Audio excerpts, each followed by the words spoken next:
Harbor Planning Committee to order, July 9th. And I think we have a new member from our consultancy team. If you don't mind, why don't we just, Kevin, if you don't, there's some new members in the audience here, so why don't we just go in the back of the room. Sure. And just identify ourselves. Kevin Hively, Integer Partners. Mike Driscoll, DCL Waterways. Speak with you with Durandon and Astis with Tom Skinner. Chuck Anastas from Durandon and Astis. Thank you. Welcome. So, we have a first item on the agenda this evening is to review the draft harbor plan and comments from the committee. I think everybody's received an electronic version of the draft and various addendums and attachments. And also, I think Sarah sent electronically responses to the public comments received as of June 30th, 2014 on the draft master harbor plan and DPA master plan. So as soon as Sarah catches up, we'd like to... Great, all set. Okay, thank you.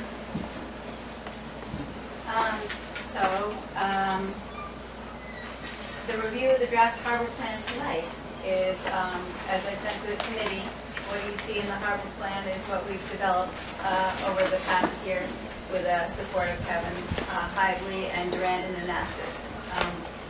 We, in September, did a survey of the data of the city. Basically, we developed the data of the number of fishermen, the number of the data on the tourism economy, data on the fisheries economy, and data on the people working in the maritime sector in Gloucester. We also developed analysis of all the land parcels in the DPA, and that was our September meeting and presentation, and you'll see that in Chapter 3 of the Harbor Plan, as you've seen. And then in November, Kevin did an opportunity analysis, economic opportunity analysis of the maritime sectors of the three legs of our economy, the fishery, the tourism, and the maritime sector. He went through really a very comprehensive look at all the different segments and the ones which held the most potential for Gloucester, and gave us detailed numbers on size of markets and what kinds of land parcels they need to develop and what our opportunities were in that. And that was our November meeting, the presentation on the economic opportunity analysis. And you'll see that is it in Chapter 4, Kevin, or in Chapter 4, you see that actually written out. The PowerPoints have been on the website September and also in November. And then in April, Tom Skinner with the Durandon and Astis team presented a regulatory framework that addressed what we had looked at in the 2009 plan and how to amend it for this 2014 plan in a way that he thought achieved the same goals but simplified what property owners their understanding of jurisdictions, because there's always been an issue between jurisdictions to historic high water and the area northward of historic high water that's still in the DPA. All those areas, according to our plan, will remain in the DPA, of course, but the regulatory process has been straightforward. Has been made more straightforward. I would go into that in detail, but you know how complicated it is, and we've had not only 2 Harbor Plan Committee meetings on it and a public meeting on it, but we've all discussed it numerous times. So I'm always happy to discuss it any further, but that is what we had in April. We then presented that in May, again. Am I saying that right, Kevin? And then again, the May 20th meeting was postponed till June 9th, and we presented to the public on June 9th. So the harbor plan is really a compilation of that. The only things you'll see different in the harbor plan than those presentations is in Chapter 3, the harbor master went through some of the basic data and updated it. We also took the dockage study that was developed by the Fisheries Commission and took wholesale the information on the number of boats and wharves and incorporate it into the harbor plan. We will also incorporate by reference the groundfish port recovery and revitalization plan that was done between December of this year and April of this year and submitted to the state for approval.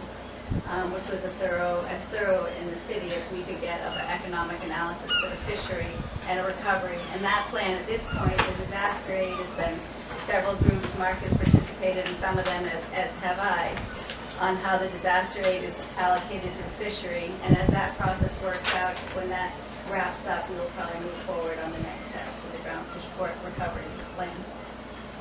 I don't think there are any others. So the plans incorporated by reference are the dockage study, the groundfish port recovery plan. Was there one other that I just, okay, those two. And other than that, we have, so we received some public comment, which you have all received copies of. I also went through and did a response to public comment that I distributed a day or two ago to the committee, just in terms of what harbor planning, our responses to what the issues are as support for the committee. And so at this point, I really feel like it's time for the committee to weigh in on where do they feel has a harbor plan taken us to where we want it to go, unless Kevin wants to add something to that. I'm all in favor of brevity. Okay, okay, so then that's really where we've been, where we've come. So what we're looking for tonight, or what I would look for as staff, is according to the regulation, as a harbor planner, I send the plan up to the state.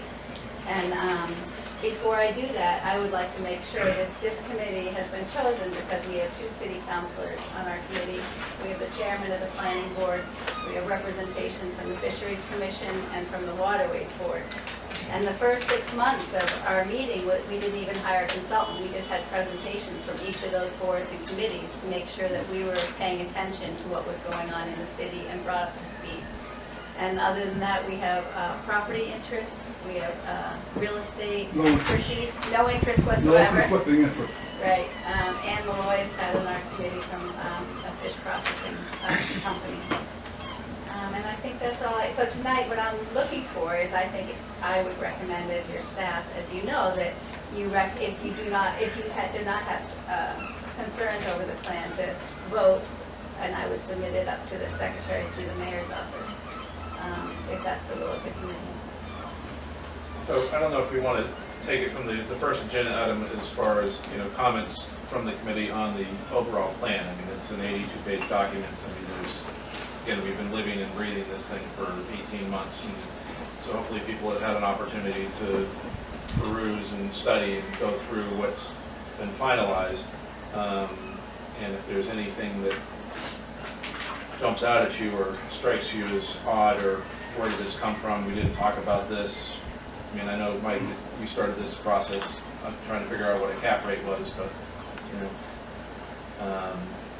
but I think, this is an opportunity to, if there's a list of questions or something that's in the back of your mind that, we might have not touched on that didn't make the draft, this is an opportunity to discuss it. And then I think what we'll do concurrent to that is to go through responses to the public comments that we've received. And again, I think that, the questions are all pertinent. I think they, for the most part, have been answered concisely. And we can go through those item by item if people would like to do so. The floor is anyone that would like to contribute to the board. I have to leave at 8, so if you don't mind, I'll go first. My pleasure, Mike. And I've written up a response, and so I'm a little late to the copy machine didn't like that well, but there's a bunch of copies of it. And my feeling is that it's really not, first of all, let me be clear that I think there's a wealth of information that was gained. When we started, nobody even knew the correct total of fishing boats in the harbor, the correct number of piers, the correct number of moorings, and maybe people had it in their vest pocket all around in the different departments. But I think the first thing is that the plan itself did gather a tremendous amount of facts. And those facts have all been kind of, at least they're on the table now, where if they're incorrect or correct or whatever they are, and including the amount of fish that's caught, et cetera, can be adjusted going forward from now on. So there's a great database, okay? But at the end of the day, I don't call it a plan, because a plan is something that tells you how you're gonna go forward. And it would have things in it. Let's just take the dashboard, the so-called dashboard indicators. We have those dashboard indicators now that we're going to gather information on, and those are going to be indicators of some indicators of how we think the harbor is going to be measured against. Well, what we don't have is a goal of what is there. Any kind of a plan usually has, as I say in my letter here, there's three parts to it.